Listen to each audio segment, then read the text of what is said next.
The worst ways to be excluded from family gatherings. I never thought I'd be that person in my own family, the one who gets left out, the afterthought, the one they don't even bother to invite anymore.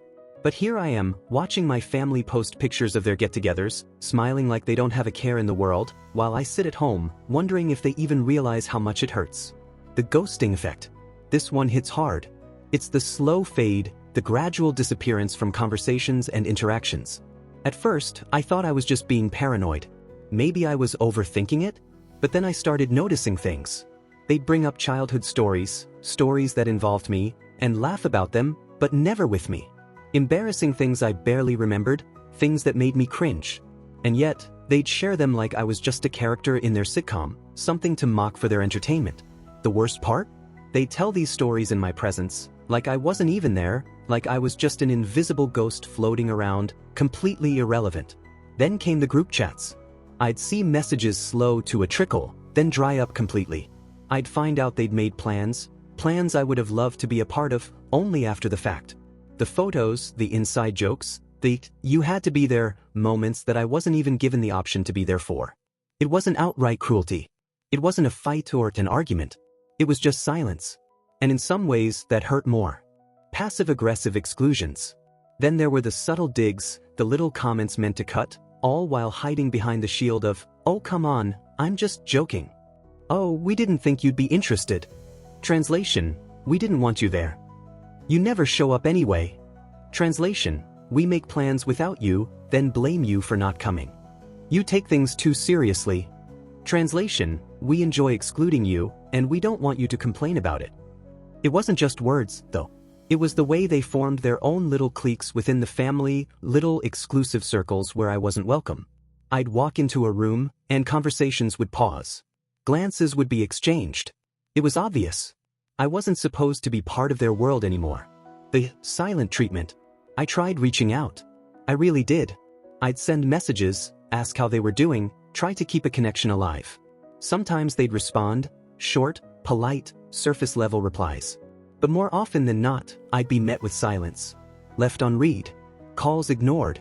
And when I did manage to be in the same space as them, it was like I didn't exist. No eye contact. No direct conversation.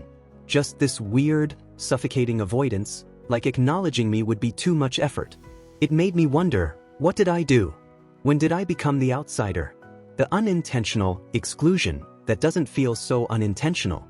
I'd love to believe that some of it wasn't intentional, that maybe they just forgot, or maybe they were too caught up in their own lives. But when it keeps happening over and over again, you start to see the pattern. They'd plan events at restaurants where they knew I couldn't eat anything. They'd schedule things at times they knew I wasn't available. And if I mentioned it, "Oh, we didn't even think about that." They didn't think about it, because they didn't think about me. Bridging the divide, or at least trying to. I know I could just walk away. I know that if someone makes you feel unwanted, the logical response is to stop trying. But it's family. It's supposed to be different.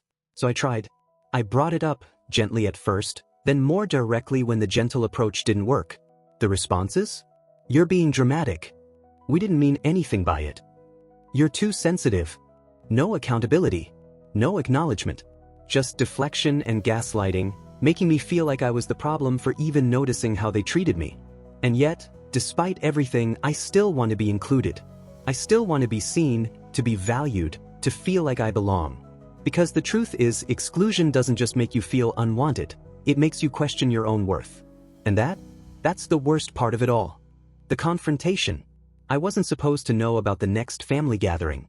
They had gotten good at hiding things from me, changing group chats, making plans in person instead of over text, keeping their little secrets safe. But this time, they slipped up. It was my cousin.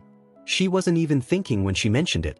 A casual, offhand remark about how Mom's been cooking all day for Saturday. I froze. "Saturday? Oh yeah, everyone's coming over.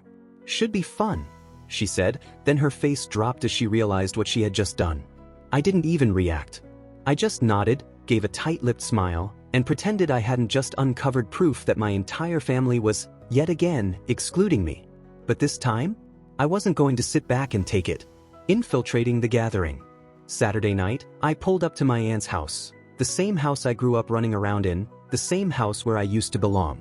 I wasn't invited, but I was coming in anyway. I could already hear the laughter from inside as I walked up the driveway. Music. Clinking glasses. The kind of warmth and joy that I was no longer a part of. Then, just as I reached the front door, my uncle, one of the guards, apparently, stepped in front of me. "Oh, hey," he said, his whole body blocking my way like I was some random stranger. "I didn't know you were coming." "I bet you didn't." I stared at him, daring him to try to stop me. For a second, he hesitated, then gave a half-hearted, "Look, this was just a small thing." I walked right past him. He called after me, but I was already inside. And there they were. The whole damn family. Cousins, aunts, uncles, even some old family friends. Plates piled with food, drinks in hand, music playing, conversations flowing. And then, like a slow-moving wave, people started noticing me. The laughter died down. Conversations stopped mid-sentence. Eyes darted to each other, full of panic and "oh shit, he's here." "Wow," I said, my voice carrying across the room. "What a nice little gathering. So weird that I wasn't invited." Again. Silence. Then my mother, my own mother, was the first to recover. She forced a smile. "Oh, sweetheart, this was just a last-minute thing." "Bullshit," I snapped, making her flinch. I turned in a slow circle, taking it all in. "So, what's the excuse this time? Another accidental oversight? Another, 'oh, we didn't think you'd want to come'?" My sister rolled her eyes. "You're overreacting. This wasn't even planned that far in advance." "I found out about it 3 days ago," I shot back. "So don't sit there and pretend this was some spontaneous get-together. You had plenty of time to invite me. You just didn't." Denials and gaslighting. My father sighed like I was the one causing a problem. "Look, you're making a scene. Can we not do this right now?" "Oh, so it's me making the scene? It's me ruining the night? Not the people who've been shutting me out for months." Aunt Karen shook her head. "Nobody's shutting you out. You're being paranoid." I laughed. Actually laughed. "But so it's all in my head? The cancelled plans, the group chats I mysteriously stopped being part of, the get-togethers I only find out about by accident? That's all a coincidence?" My cousin, the one who slipped up, looked like she wanted to disappear into the floor. My sister scoffed. "You always do this. You always make everything about you." I felt something snap. "Make everything about me? Do you hear yourself? I'm the one sitting at home wondering why my own family doesn't want me around, and somehow I'm the problem." Manipulation and guilt tripping. That's when they switch tactics. My mom put on her gentle, sad voice. The voice meant to guilt trip me into backing down. "Sweetheart, we love you. You're overthinking this. We just thought, maybe you needed space." "Space from what?" I demanded. "I never asked for space. I never told you to leave me out. You all just decided that for me." My dad shook his head. "We don't always have to invite everyone to everything. That's just life." "Not everyone," I said, my voice shaking with rage. "Just me. It's always just me." I looked around, daring someone, anyone, to contradict me. No one did. Because they knew I was right. The outburst. "Why?" I asked, my voice raw now. "What did I do? Seriously, tell me. What did I do that was so bad that you all decided I don't deserve to be part of this family anymore?" No answer. Just shifting eyes. Awkward silence. "Say it." I shouted, slamming my fist against the table. Plates rattled. Someone gasped. "This is exactly why," my sister hissed, standing up. "This. Right here. You get so angry. You get so worked up. It's exhausting." I blinked.